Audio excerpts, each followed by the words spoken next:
இந்த சீரிஸே வந்து ஒரு ஃபார்மேட்டா செம என்ஜாயபிளா இருக்குல்ல.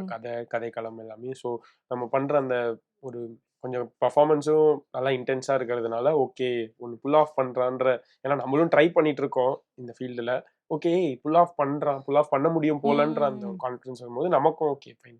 நம்மளாலையும் பண்ண நமக்கும் வருது, அவங்களுக்கும் வரும்போது ஒரு ஹாப்பி ஃபீலிங். நைஸ். ஏன்னா இப்ப நீங்க ரியல்ல வந்து ஒரு இன்ட்ரோவர்ட்டா இருக்கீங்க.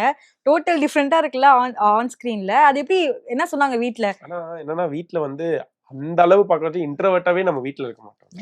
அவங்களுக்கு வந்து கோவத்தோட லெவல் அவங்க பார்த்திருக்க மாட்டாங்க. சோ இவ்ளோ கோவப்படுற அப்படி அது சர்ப்ரைஸ் அந்த ஷாக் இருக்கு. பட் அவங்க வந்து கோவம் காமிக்கிறதே வீட்ல தானே. சோ அவங்க வந்து அது வேரியேஷனா பண்றான்னு தான் பாக்குறாங்க.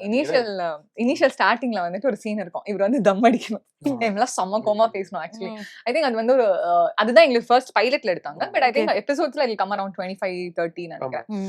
அப்ப வந்து 25 கூட 12ல வரும் ஆக்சுவலி அந்த சீன் வந்து தம் அடிச்சுக்கிட்டே என்ன அவன் கிச்சனுக்குள்ள வருவாரு வெற்றி கிச்சன்ல வரும்போது நான் எப்படி ஏன் டிஷ்ஷா குறை சொல்லலாம்னு சொல்றேன். சோ அப்ப வந்து பைலட்ல அதான் ஷூட் பண்ணாங்க. இவருக்கு பாவம் தம் அடிக்கவே அவர் வந்து ஃபாஸ்டா அடிக்கணும். அவர் வந்து போயிட்டு தம் அடிச்சு வாந்தி எடுத்தாரு. அவருக்கு அதுவே நிறைய டேக்ஸ் போயிடுச்சு. சோ நிறைய தம் அடிச்சிட்டதுனால வாந்தி வந்து எடுத்தேன். சோ ரோலுக்காக எவ்வளவு கஷ்டப்படுறேன்னு நானே நினைச்சு மனசுக்கு.